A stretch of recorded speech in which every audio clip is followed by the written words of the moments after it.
going to use superposition to solve for the voltage across this branch of our circuit. And we're going to accomplish this by also using source transformations to simplify the circuit so that we don't have to perform nodal and mesh analysis. So the idea of superposition basically says that we can find the voltage across this resistor by removing all but one source and then calculating the contribution of that source to the voltage, and then systematically going through and performing that same operation, looking at a single source's contribution to the voltage at a specific point in the circuit. In this case, a voltage. We could also do this with currents.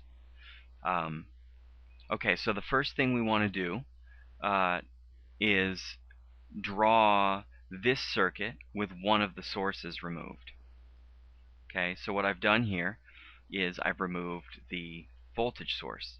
When you remove a voltage source, you replace it with a short circuit. So you just draw a line right through and connect it. And that's what I've done here. Okay, and I just moved the 2K down so that it looks, the circuit looks familiar to us.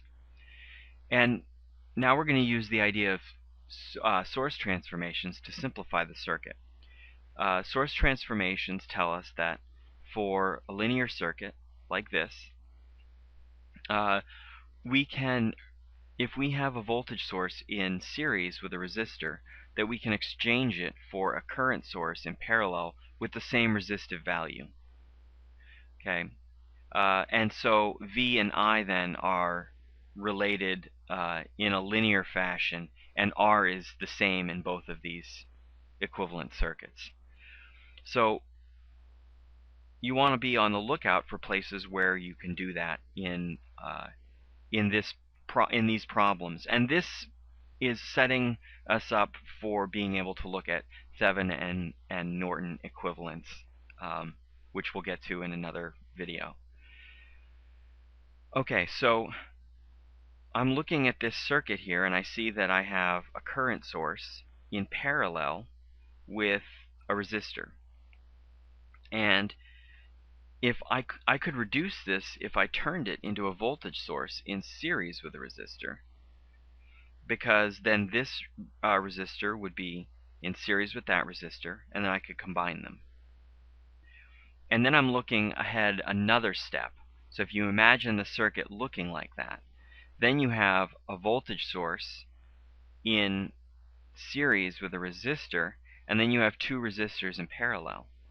So if I then transform that back into a current source, then I'll have a system with a current that's known and three resistors in parallel, and that will be extremely simple to solve. Let's take a look at how that works. So the first thing I'll do is I'll exchange this for a voltage source. And the voltage source is going to be I times R, so it's going to be 12 volts. And the resistor value is the same, but it comes up and it's in series. Okay, so it's a 1K and a 2K.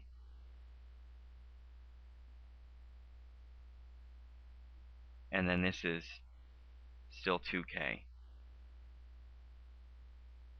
Just like that. And now, as I mentioned earlier, if we just convert this back, if we combine these two into a single resistor, and then convert this back to a voltage source, we will end up with three resistors in parallel and a known current, which we can then solve using current division.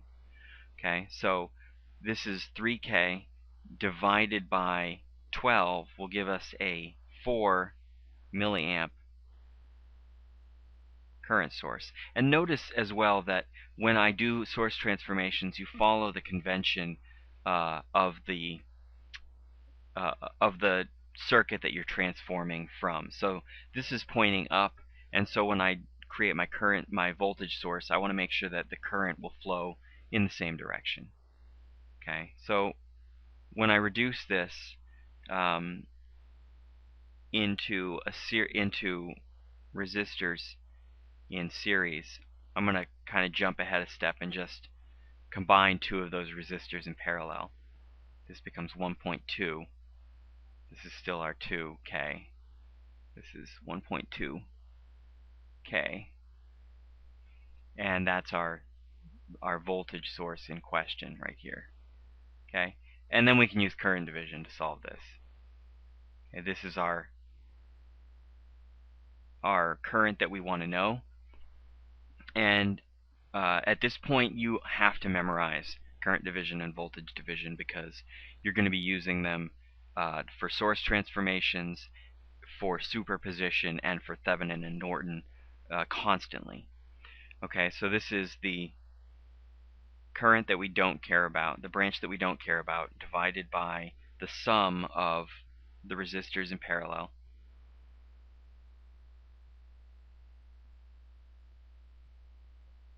times the current, the source current. Oops, this is 4 milliamps times 4 milliamps. And when you solve that, you will end up getting 1.5 milliamps. And then you can use the known resistance to find that the voltage, and this is V naught prime, is equal to 3 volts. So that's that's the contribution of one of our sources. Now let's look at the contribution of the other source. And so what I'm going to do is now remove the current source. Remember that we replace a current source with an open circuit. Okay, and so now I want to try and get that same reduction. Well, these two can combine, and they are in fact in parallel with this 2K resistor. And so then what I want to do is do a source transformation here, because then I can make this resistor in parallel as well, and then it'll be simply another current division problem. Okay, so let's take a look at that.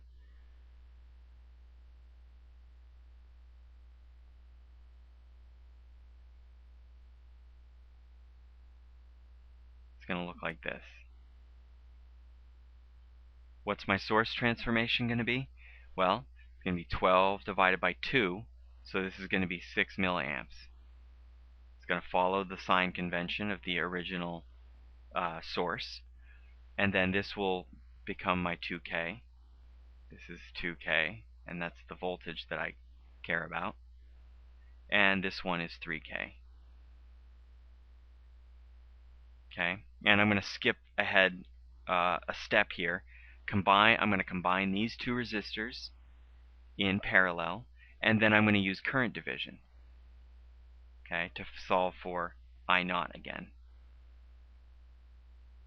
And so I naught is going to equal, this is going to be 6 over 5, right?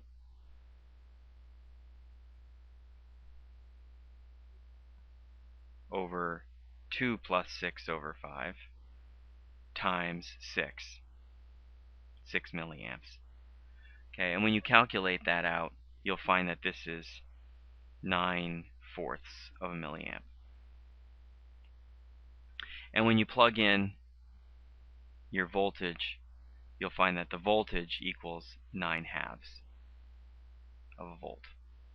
Okay, and so finally, now we bring the idea of superposition together, and we find that V0 is equal to V prime plus V double prime, and that equals 7.5 volts.